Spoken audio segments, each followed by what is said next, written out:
guys, how are you all doing today? Hope you guys are all well. Thanks for joining me for another video today. Today is an exciting one. We are going to be pulling the RB20 out of the 240. So let's just hop right into things, guys. I am currently live streaming right now while I'm recording this, so we'll see how this kind of works out. So I hope you guys enjoy this video. And yeah, so let's go. Let's do this. Alright guys, so we're just going to jump right into it. Like I was saying, I'm going to be pulling the motor today. So I just kind of compiled... Oh, there I am. What up? So I basically just compiled a list as to what I'm doing, kind of a step-by-step process as far as all the things that really need to be done to get the motor out. So up top we just have, remove the battery, remove the hood, drain fluids, all that coolant, oil, trans oil, power steering fluid, all that good stuff if you have it. Then we got disconnect the wiring harness, remove all the accessory, piping, radiator, front mount, all that good stuff. Remove the shifter, get the clutch line out of the way, remove the front bumper. Disconnect the drive shaft, disconnect the exhaust, get the hoist down there, unbolt your motor mounts, your training mounts, make sure, double check that all connections are disconnected, and just pull the engine out. So basically, it sounds easy. It is kind of easy, if you know kind of what you're doing. Once you do it once, it's way easier. So yeah, let's just dive right into things, guys. I'm going to go ahead and pop the hood, remove it off. I'm going to go ahead and pop the hood, take it off, and go ahead and basically just make my way down this list. Alright guys, so first things first, we're going to hop in the car, pop the hood, get this hood out of the way because it is a whole lot easier working on the car with the hood off. And now, this is going to be really weird because you guys can see the stream is going on right here. There you guys are, that's what I'm saying, this Inception stuff is crazy right now. So, unfortunately, this lighting, because I can't, obviously my computer's right there, and obviously I'm going on Wi-Fi. So, I'm not going to be able to have the exact lighting setup I want because I want the car outside, ideally, but can't do that because I won't be able to get Wi-Fi out there to stream, and I want to stream for you guys. So that's gonna be that. Obviously, take the hood off. With most cases, you're just gonna be taking off these two bolts right here. There's two of them on each side. Obviously, you guys, it's pretty self-explanatory. I have these, dampeners. I'm just gonna be unplugging them, pulling them off, whatever it may be, and then taking the whole hood assembly off. And once I have it out of the way, I'm just going to go ahead and remove the battery. Obviously don't want that in there, don't want it to tap power.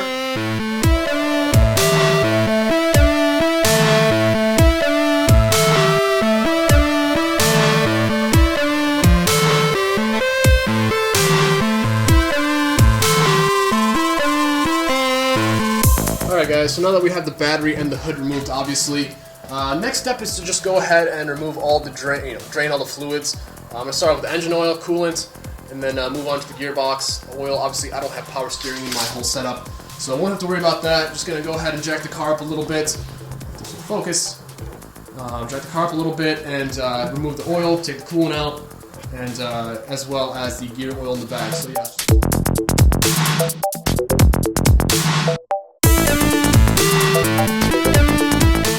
Alright guys, well we have our oil drained out. I think our coolant just finished draining. As you guys can see, we got the bucket under there. Yep, still trickling out a little bit. Now there's going to be a lot of coolant inside the block as well. So the easiest way to do that is when the engine is out. Actually, there's a screw on the side of the block. Oh, you guys can hear it. It's a screw on the side of the block which allows you to drain out all the water, or coolant from the actual engine inside the block, obviously. So we're going to get to that. Just to make sure there's no, because I'm going to be most likely taking this engine inside my house, put it in the basement and working on it there. So, don't want any, coolant leaking out of the thing. So yeah, now that we have that out, if you guys have power steering, you can go ahead and remove that. Obviously I don't. It's going to be right here, your reservoir for 240s. It'll be right here. There'll be a pump right here. Just go ahead and drain out all the fluid. And yeah, so once you have that done, we're just going to move on to the gear oil, which I haven't done that yet, but same concept, gearbox, drain it, and yeah, we'll move on to the next step. Alright guys, so I just finished draining the coolant. I just finished draining the oil out of the tranny, so that means that all the fluids are currently out of the car. Though that's pretty much the most tedious part of the whole pull, I guess. Now it's the easy part. Just start disconnecting fuel lines, we start disconnecting all the accessory parts. So moving on to our next thing on the list here. First two things are done, so now we're going to move on to disconnecting the wiring harness. There's a pretty, I guess, distinct way in doing this. Obviously, you got to find where your harness is coming from. Most of the time it's from the passenger side, right here from obviously the firewall. And you have your main harness as well as your lower harness, which is the goes to your alternator, your transmission, and all that good stuff. So your upper harness is all the injectors, your mass airflow sensor, your cam angle sensor, all the good stuff, all your coolant stuff, everything on top of the head and stuff like that is basically the upper harness. So what we're going to do is on the engine of an RB, it starts basically over here and just loops its way around, ending back up there. So it's just a straight trail. I'm going to start with the MAF over here. Can't really see, it's behind. You can kind of see the... Yep, there you go, you can see it. And then power steering will also be down there. I have two of these, I just have them zip tied together because obviously I don't have power steering. And then moving your way across, you got your cam angle sensor, got these, your coolant stuff, you got your injectors, got stuff down there, throttle position sensor, AAC valve, idle air control valve. You got your igniter chip over here, as well as make sure you guys remember to take off the CO2 sensor, the O2 sensor down here at the bottom at the exhaust. So you guys will kind of see as to what needs to be disconnected. Everything that's connected to the engine, obviously, take it off, and you guys will kind of get see the trail of the harness itself, and it'll make a lot more sense when you guys start this.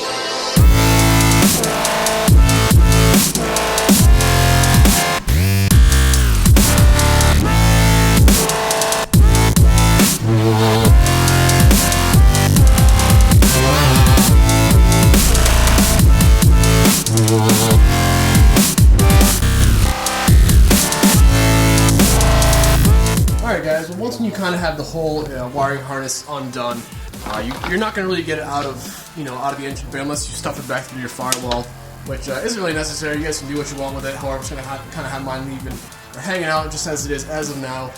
So now moving on to the to-do list, I guess you want to say. We got the battery out, got the hood off, barely. It was a struggle for me. A single, one person. Can this focus? Why is it not focusing? Oh, because I have it on manual focus. Whoop. So, going back to the to-do list, obviously we have removed the battery, got that done, drain all fluids, disconnect wiring harness, so we are now here at remove all accessories, piping, radiator. Sorry about that dump truck, got a nice little wave from that guy. But yeah, so we're going to move all the intercooler piping, all the accessory stuff. Let me just kind of show you guys what I'm talking about here. Move the radiator, get the fans out of there, all this piping you guys see, the intake. We're going to take the overflow out, the fuel pressure regulator out. We're going to disconnect the fuel lines. I'm trying to think if there's anything I missed. That's pretty much it. Now I guess accessory-wise, you just want to make sure you have everything disconnected off the motor.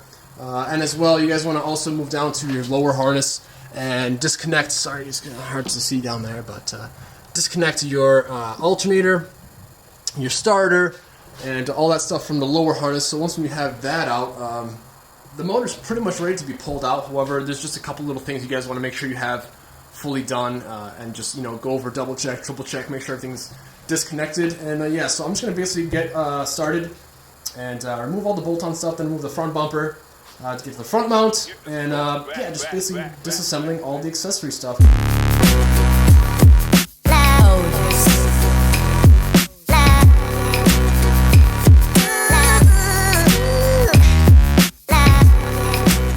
I'm just going to skip around on some steps here on the list. I'm just going to move up to a couple steps down and just remove the front bumper.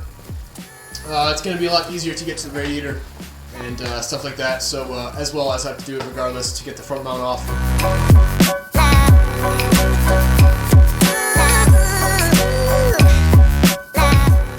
Alright guys, well now that we have the bumper off, it's going to be a lot easier to get to our front mount and our fans and radiator and all that good stuff. So we're just going to go ahead and keep moving along and just moving all the accessory stuff.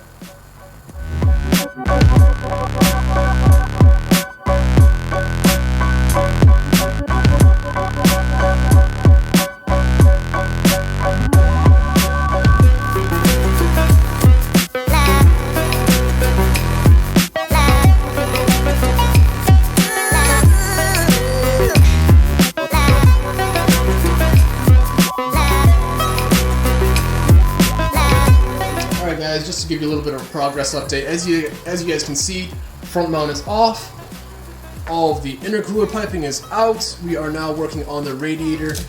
just, removing all the power in the grounds for the fans.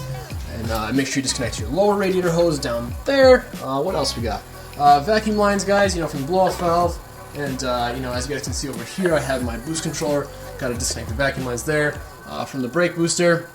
So make sure you get all the vacuum lines. Just make sure nothing that's connected to the firewall or the engine bay is still connected to the motor itself. So yeah, guys, just keep on moving. Like I said, next we're going to do the radiator. After that, we'll do the intake. And then we'll work on, smaller stuff, vacuum lines. We'll work on the lower radiator harness. And at that point, it's going to be pretty much ready to be pulled. I'll get the heater hoses off. And yeah, so just basically just keep on moving along, and I'll touch back in a minute. Alright guys, just another quick update here. With the vacuum lines, make sure you obviously get them all off your wastegate and, all on the sides and stuff. And also you guys want to make sure you take off your throttle cable. Not going to be the end of the world if you don't, but, it's obviously still connected to the engine. And you guys want to make sure you get that out of the way. And obviously still have our, this vacuum line. You can easily just pop this guy out, no worries. And then I also have to work on the lower harnesses, like I was saying, with the alternator, the starter, as well as the transmission, connections down there. But obviously we have the main harness off. And once we have, the lower harness off, guys, it's pretty much just, let's actually go back to our little chart here, see where we're at. So, let's see, it's kind of dark, but, yes, remove the shifter, that's a good call.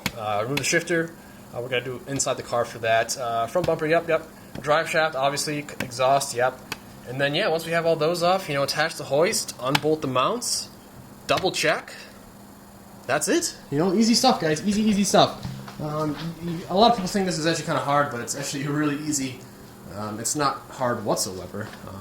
So yeah, hopefully this video will kind of help you guys gain a little bit more confidence to tackle an engine swap or whatever it may be. Taking one in is pretty much the exact reversal of putting one, taking one out is the exact reversal of putting one in. So, you can learn from this video as well. Install it, obviously we'll get an install video once, the season comes or the time comes for this car, but as of now, hopefully this video helps you guys out a little bit. And yeah, let's just keep on trucking along. Alrighty guys, well I think that's going to do it for today, day one of pulling the motor. Didn't get nearly as much done as I wanted to. I messed around with the stream so much, and if you were there for the live stream, big thank you to you guys, huge thanks. It was a lot of fun, however I did learn a lot, so I think for next time, for tomorrow, it's going to be much better, and even later today it was a lot better. I did a second round, if you guys weren't aware of that. I had to go, regardless, doesn't matter, but yeah, it went better than I did the first time, so third time should be really well. But yeah, I just wanted to let you know where I left off with the build, pulling the motor. Obviously we got the harness out, you guys know that, front mount, radiator, all that good stuff is out. Basically here, I'll just bring you guys in. Let's see, show you guys what I'm working with. All the, alternator, the starter, all of my pressure. Actually, let me see if I can get this light in here for you guys. So, all that stuff, see, I won't be able to get my camera. You can see that little sandwich plate right there where the oil filter is. I had a couple sensors plugged in there. Down there you guys can see the starter. Over there, obviously, we got the alternator up front, got the power and the ground off. And now, obviously, also got all of the, got all of the vacuum hoses all off. So guys, the only thing really left to do here is to disconnect the drive shaft, disconnect the exhaust, take out the shifter, and that should be pretty much it, and then just unbolt the bolts on the front, just undo the bolts on the, I can't remember the name, on the mounts, and undo the bolts as well on the transmission mounts. And then once you have that all set, you basically hook it up to the hoist, and you're just good to go, guys. So yeah, that's going to do it for today's video, and I hope you guys enjoyed it. If you did, make sure to hit that big thumbs up button. I'm going to put this light back down here so I can... Also guys, if you haven't already, hit that red subscribe button to stick around for future builds. More episodes on this thing. See me yank the motor out, build it, put it back in, and do some awesome stuff next year. So yeah, make sure to stick around for that awesome stuff, as well as new builds, projects, cars, people, awesome stuff happening real soon. So yeah guys, as always, I'll catch you next one, and peace out. Also, just want to throw this in, guys. Stickers are available if you guys want to get one and support the channel, help support me. Would really appreciate it. Only $5 shipped. Not much at all. Really high quality. Really nice picture. So yeah, just saying that Burgundy 240 with my YouTube channel. And yeah, just guys want to throw that in. And I just want to say I appreciate all the support. Thanks.